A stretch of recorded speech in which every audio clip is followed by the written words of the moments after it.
impiannya Indonesia nanti jadi barometer layangan aduan di seluruh dunia. Karena apa? Dari Prancis, Belanda, Brazil, banyak mereka menggunakan semuanya produknya rata-rata pakai produk Indonesia. Ada juga yang beberapa usahanya dikesampingkan. Seperti Mas Esa ini, jangan sampai usaha mengganggu layangan. Iya, jangan sampai usaha mengganggu layangan lah.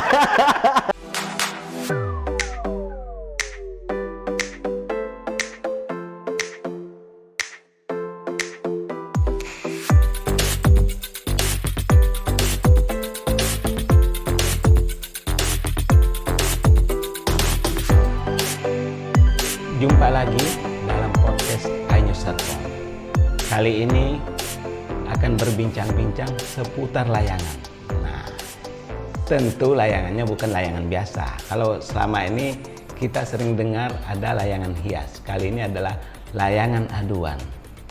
Layangan aduan ini menarik sekali, bukan sekedar budaya bangsa, tapi sebuah permainan juga bisa dijadikan olahraga. Nah, dalam kaitan ini Perlasi, tentu baru dengar apa itu Perlasi, Persatuan Layangan Aduan Seluruh Indonesia. Nah, ini akan didaftarkan di KONI sebagai salah satu cabang olahraga. Kita berharap ini bisa mendapat perhatian khusus karena layangan aduan ini bukan sekedar terkait dengan olahraga, tapi juga ada unsur bisnis di balik itu. Untuk lebih lengkapnya kita akan berbincang dengan tamu istimewa kita. Sekarang sudah ada di studio. Selamat datang. Selamat datang. Nah, terima kasih. Terima kasih. Namanya Esa Muhammad, iya. Ketua Perlasi. Perlasi. Oh, Ketua Perlasi. Layangan aduan. Layangan aduan, khusus layangan aduan. Sport layangan. Sport layangan. Ini menarik sekali ya, Bang Esa. Kenapa saya katakan menarik? Kok ada orang yang mau bersusah payah menyelamatkan budaya bangsa ini, sekaligus menjadikan cabang olahraga. Nah, gimana ceritanya Anda bisa tertarik di dunia layangan aduan ini? Jadi sebetulnya saya suka layangan itu dari kecil. Oh, dari kecil. Dari kecil. Okay. Sebetulnya dan seluruh Indonesia di seluruh Indonesia banyak juga termasuk Bang Sardi juga. Iya, saya pasti juga. Waktu kecilnya suka main layangan. Makanya kemarin waktu lihat itu ada acara layangan aduan, gue langsung singgah tuh. Langsung pengen main pasti. Main. Nah, jadi pada waktu itu sekitar setelah lulus SMA, saya berhenti main layangan. Ya, karena aktivitas yang lain, kuliah dan lain. Nah, tetapi pas kemarin waktu kita masa pandemi, istilah bahasa sekarangnya lagi gabut nih. Akhirnya saya ke lapangan, wah ada banyak yang main layangan ya. Ikut, wah banyak juga yang main layangan dan ternyata ada komunitasnya di Jakarta. Ada komunitas. Ada komunitasnya dan itu lumayan cukup besar. Akhirnya di situ saya tertarik, wah ini sambil ngisi waktu karena beberapa usaha bisnis saya juga lagi di stop karena di bidang pariwisata. Yaudah saya ikut main layangan aja. Nah, akhirnya saya support tuh, bawa layangan yang banyak, ayo semua kita main layangan aja, ngadu. Karena apa? Semua di rumah ya kan? Kita bagi-bagiin layangan, oke, gelasan kita beliin, oke, main semua. Ke beberapa tempat juga yang layangannya sedikit, ayo saya bawain 100-200 layangan, ayo main semua. Wah, nggak sedikit tuh, 100 Iya, layangan. 100-200 layangan saya bawa, saya bagi-bagikan, saya main di situ. Setelah itu, dari anak-anak itu, bikin lomba dong katanya. Oh lomba ya karena kan ya masa pandemi karena nggak bisa kemana-mana kan pada waktu itu. Akhirnya saya bikin lomba.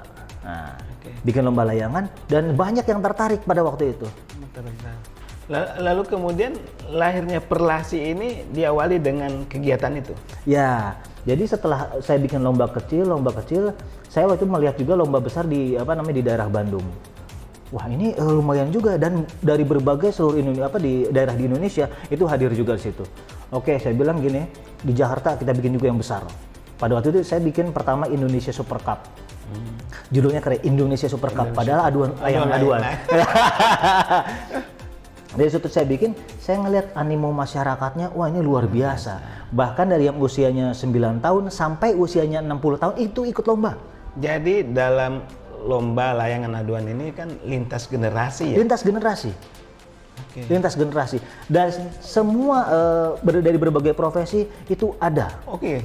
Kalau Bang Esa sendiri profesinya apa? Saya kebetulan pengusaha. Pengusaha yang Iya. menjadi Di bidang pariwisata, ada juga tambang. tapi yang utama sekarang layangan aduan. Iya, saya tinggalkan dulu ya saya. Luar biasa ini. Dalam perkembangannya dengar-dengar Mas Esa ini, Mas Bang, boleh lah ya. Oke, oke apa aja. Oke. Bang Esa ini akan mendaftarkan layangan ini sebagai salah satu cabang olahraga. Benarkah? Betul, betul. Pertimbangannya apa? Pertimbangannya begini. Kita sekarang kita melihat ke sisi yang lain. Oke. Ada sekarang e-sport, ya, game online itu bisa didaftarkan menjadi cabang olahraga. Sedangkan layangan yang memang mengutamakan kecerdasan, kecerdasan, fisik, strategi, kenapa nggak bisa masuk? Iya, iya. Udah gitu saya lihat juga background layangan ini kan budaya bangsa, ya. Bukannya saya nggak mau misalkan ini biar nggak punah. Layangan nggak akan punah karena apa? Banyak disukai masyarakat di Indonesia. Nah, cuman masyarakat di luar sana nggak melihat karena tidak terekspos. Padahal penyukanya itu banyak. Waktu kecil itu cuma dua olahraga yang kita sukai pada waktu saya kecil ya. Layangan dan main bola apa sih? Laki-laki ya. Itu dua pasti itu. Jadi pertimbangannya itu. Jadi salah satunya apa? Ini bisa masuk skup cabang olahraga. Pertama tadi karena kecerdasan otak. Terus mengendalikan fisik, strategi dan lainnya seperti itu. Bisa lebih detail kecerdasan otak seperti apa misalnya? Karena begini, di layangan itu kita menggunakan beberapa teknik. Tarik, ulur ketika lawan misalkan masuk nih, misalnya layangan orang. Wah, ini kecerdasan nih. Ini gimana caranya kita mutusin nih? Itu pakai teknik. Otomatis kan kita berpikir. Kira-kira pas mau kena, kira-kira kita kayaknya kalau misalnya dipukul begini, kalah. Oh, kita mundur aja, tarik ke belakang. Jadi strategi itu membutuhkan kecerdasan otak, fisik, dan mental. Mental itu untuk ketika diperlombakan, otomatis kan kita harus punya mental yang kuat. Karena apa? Ini lomba, apalagi nanti ada lomba ini bukan lomba sembarangan. Ada yang jual piala gubernur, bukan, ada juga yang kalau kecil-kecil Galatama, itu butuh kekuatan mental. Saya kira udah naikin ada angin, wah udah kita ngadu aja, enggak. Jadi enggak seperti itu. Bukan seperti itu. Jadi ketika kita sudah melalui layangan, itu pasti kita harus mempunyai beberapa teknik. Gitu. Nah, sekarang progresnya gimana untuk pengusulan ke KONI? Pihak berwenang? Dalam hal KONI ya? Oh iya, betul, KONI. Gimana sebelumnya saya sudah berkonsultasi sama beberapa pihak di KONI. Jadi ya udah, karena waktu itu saya niatnya pas ngelihat setelah ada perlombaan Indonesia Super Cup, animonya masyarakat luar biasa. Udah gitu saya melihat dari beberapa potensi pemain-pemain layangan gitu, dan mereka berharap jadikan ini jadi cabang olahraga, ini bisa masuk. Oke. Tapi setelah itu saya berkonsultasi dengan beberapa teman di KONI. Ya udah, bikin organisasi. Tapi yang organisasinya itu organisasi yang menaungi layangan aduan dan organisasi cabang olahraga. Itu khusus cabang olahraga, organisasi cabang olahraga. Bisa dijelaskan seperti apa? Organisasi cabang olahraga maksudnya? Jadi begini, kan ada organisasi kemasyarakatan banyak, ya. Ada organisasi kebudayaan, ada organisasi kesenian, ya, termasuk tari, kesenian yang lainnya, atau ada juga organisasi masyarakat kayak ormas seperti itu. Nah, kalau untuk memasuk KONI, kita harus bikin organisasi yang skupnya bidang olahraga. Iya. Nah, kebetulan memang sebelum ada Perlasi ini ada juga organisasi lainnya di dunia layangan itu cuman skupnya layangan tradisional dan hias. Tapi kalau untuk masuk ke KONI saya konsultasi, ini harus organisasi olahraga, khusus olahraga. Ya. Dan satu, karena layangan ini ada dua, layangan hias apa layangan aduan, makanya dia harus lebih spesifik. Kita layangan aduan.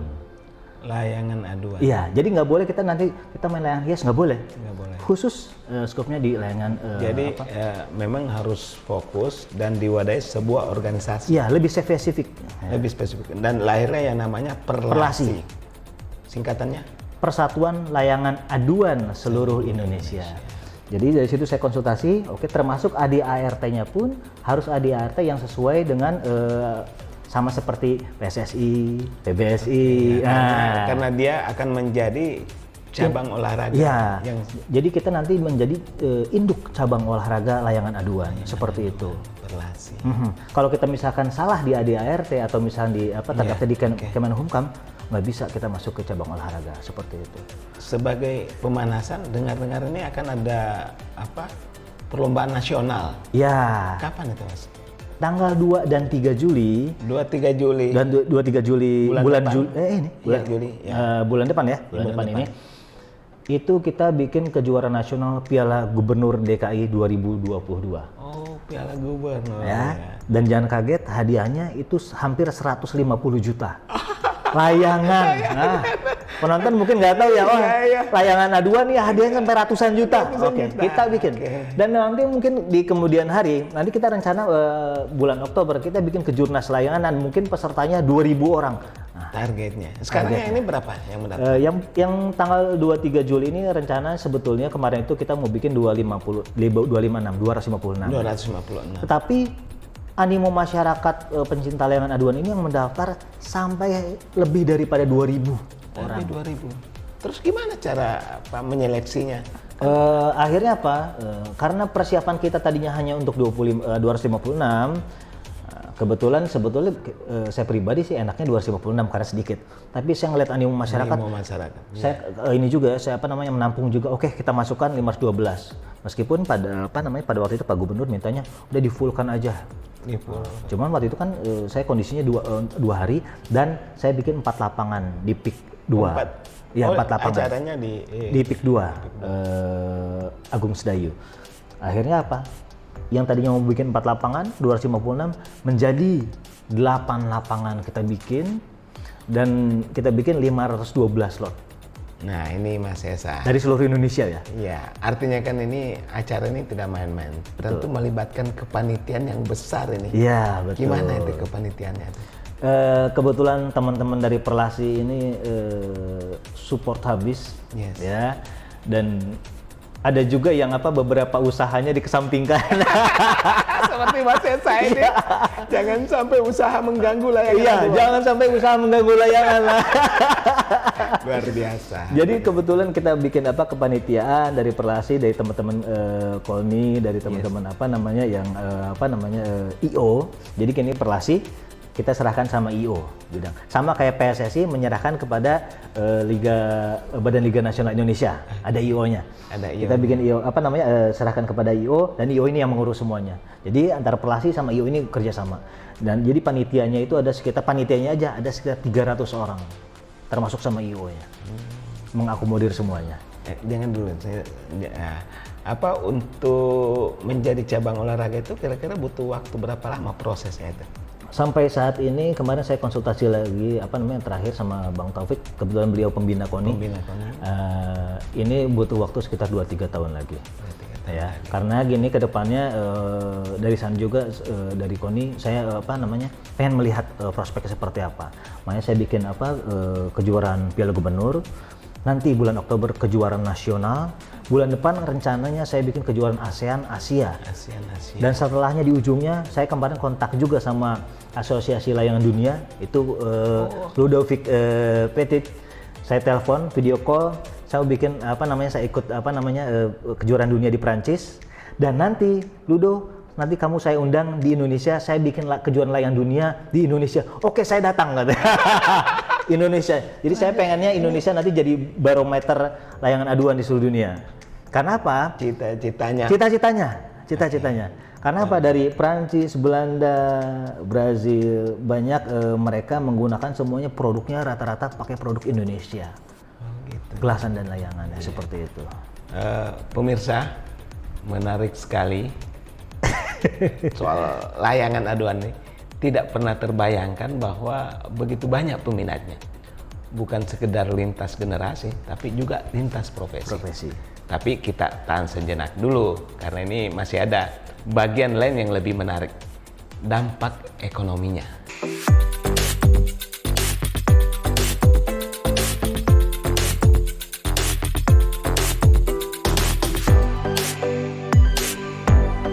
Vanessa, ya. Tadi kita bicara soal dampak terhadap perekonomian, khususnya terhadap UMKM. Ternyata luar biasa. Ya. Ini yang tidak terbayangkan. Bisa cerita sedikit apa yang Anda alamin kaitannya dengan UMKM? UMKM. Jadi begini, untuk UMKM sebetulnya Indonesia ini potensinya sangat luar biasa untuk pengrajin layangan dan gelasan.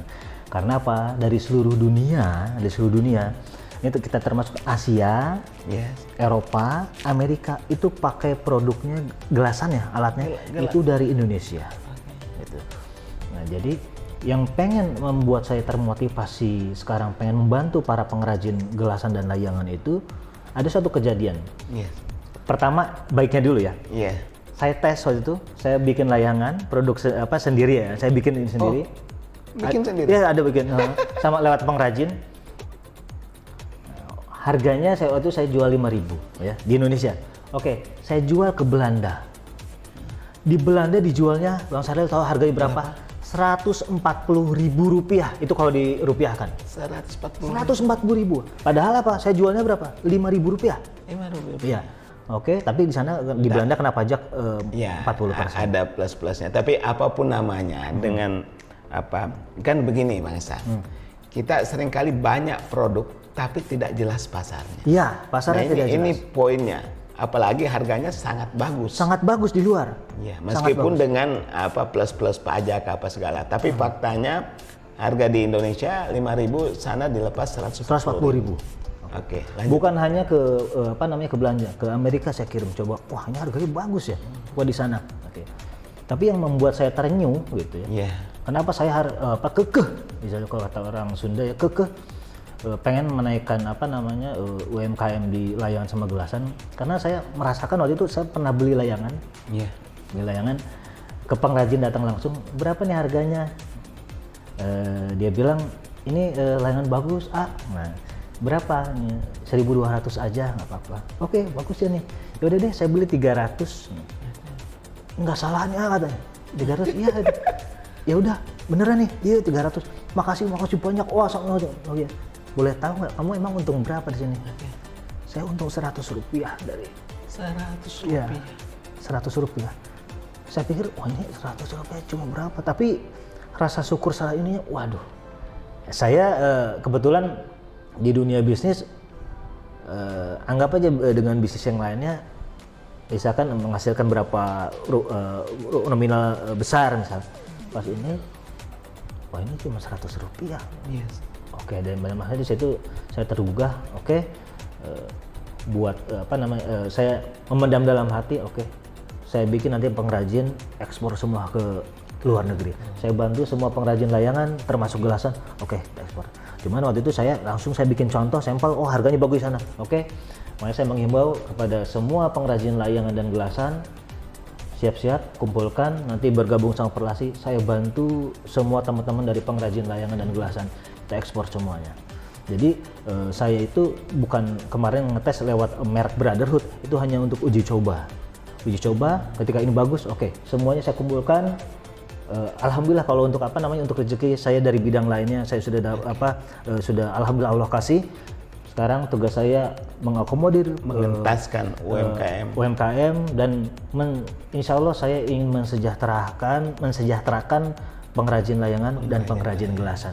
Termasuk pengrajin beladu, alat buat gulung. Beladu ya? Iya, karena itu juga saya lihat kamu untungnya berapa, saya untung cuma sekian. Oh ya, oke, nanti saya bantu.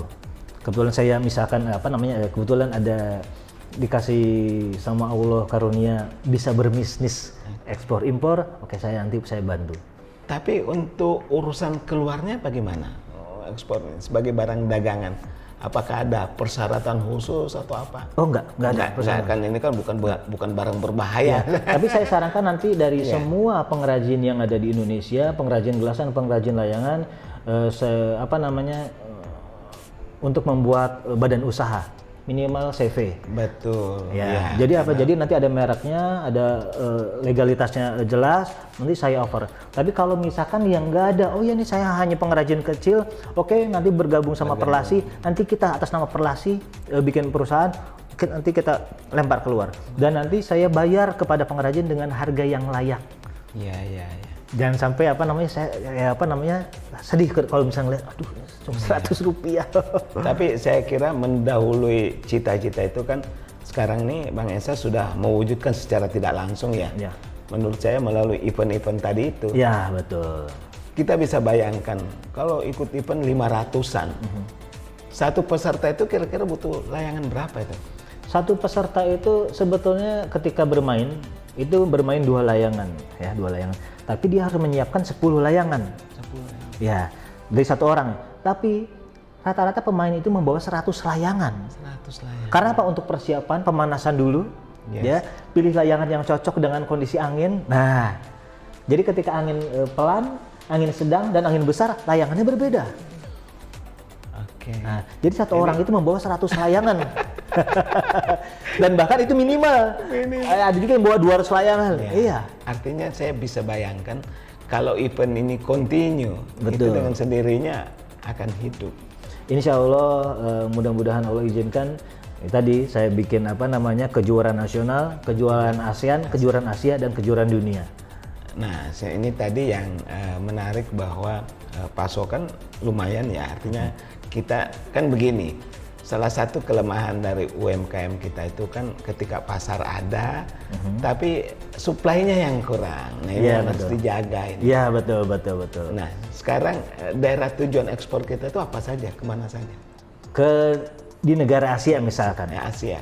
Kita rencana masukkan ke Malaysia, Brunei, Thailand, ya, ASEAN untuk Asia. Vietnam, Kamboja juga kita akan masukkan. Terus di luarnya lagi ada Pakistan dan negara Asia lainnya. Asia. Untuk ke Eropanya ada Prancis, ada Belanda kita kemarin masuk dan beberapa negara lainnya. Terus ke Amerika kemarin kita masuk juga untuk benua Amerika. Terus ke Brazil juga kita bisa masuk. Luar Seperti biasa itu. pasarnya. Tapi tadi kan bukan hanya layangan ya, genang belas. Benang gelasannya juga itu dari Indonesia. Nah nanti rencana saya dari beladunya pun dari Indonesia. Belado itu yang Buat ngegulung kenurnya itu loh. Oke. Dan gelasannya.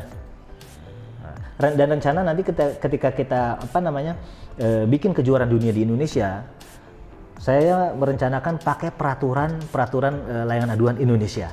Jadi nanti saya kasih ke seluruh negara yang ada di dunia ini layangan Indonesia, ini gelasan Indonesia, ini beladunya, nanti cara mainnya, nanti bikin lomba di Indonesia. Ya. Bagaimana caranya memakai produk Indonesia? Indonesia, iya. Karena kan di luar negeri juga ada beberapa model layangan, ya. Saya pengennya semuanya pakai layangan Indonesia dan pakai peraturan Indonesia. Ya. Persyaratan semuanya dari Indonesia. Itu memungkinkan. Memungkinkan. Kemarin saya telepon Ludovic Petit, Asosiasi Layangan Dunia. Oke, nanti kita ikut. Boleh. Yang penting kita semarakan layangan aduan di seluruh dunia. Luar biasa. Mungkin masih ada yang ingin disampaikan selain tadi aspek olahraga dan ekonominya, silakan. Mudah-mudahan segala sesuatunya, cita-cita kita ini dimudahkan oleh Allah, dan saya ingin mengajak semua dari organisasi atau paguyuban pengrajin layangan atau gelasan, kita bergabung menjadi satu, sama-sama membantu melestarikan atau mengangkat harkat yang namanya layangan aduan ini menjadi olahraga nasional. Yang kedua, kita akan membumingkan bukan hanya di Indonesia tapi di dunia. Ya. Yang ketiga, ya kita bersama-sama bersatu sekali lagi agar mungkin dari pemerintah bisa melihat, bisa melihat keseriusan layangan aduan ini akan masuk ke kancah nasional dan internasional seperti itu. Dan mungkin kali aja nanti Pak Sandi Uno mendengar, nanti bisa berkunjung ke para pengrajin UMKM layangan dan gelasan, dan kali aja bisa ada solusi tambahan untuk membantu pengrajin layangan dan gelasan seperti itu. Dan jangan lupa Pak Teten Menkop juga harus. Oh iya, oke siap Pak Teten. Iya betul. Ini kan sudah jelas ibarat tumbuhan sudah tumbuh ini, tinggal diarahkan. Betul, betul. Nggak usah kita bicara mau ekspor apa, ini udah jelas ini. Iya, betul, betul. Oke, Bang Esa, terima kasih sudah bersedia hadir. Sama-sama, terima kasih juga saya sudah diundang sama Bang Saret ini, luar biasa. Teman saya yang luar biasa ini. Kita berharap apa yang dicita-citakan ini bisa Amin. terwujud. Pemirsa, itu tadi bincang kami dengan Ketua Perlasi Esa Muhammad. Luar biasa, cita-citanya ingin mengangkat harkat layangan aduan. Kalau kita bicara layangan aduan, ternyata bukan hanya sekedar olahraga, tapi ada impact ekonomi yang luar biasa. Ini yang harus mendapat perhatian. Artinya banyak bidang-bidang lain, tapi ada yang tidak kalah menariknya. Bicara soal pasar di luar negeri sudah jelas, kemudian produk tersedia dengan baik. Nah, kita berharap ini bisa kontinuitas dukungan dari berbagai pihak tentunya. Karena kalau dari Perlasi sendiri, tentu ini ya Berat. dan masih jauh. Dan sosialnya tadi jangan lupa. Kita berharap layangan aduan ini betul-betul menjadi harapan kita ke depan. Jangan sampai menjadi layangan putus. Wah. Sampai jumpa pada podcast lainnya. Salam satu langit.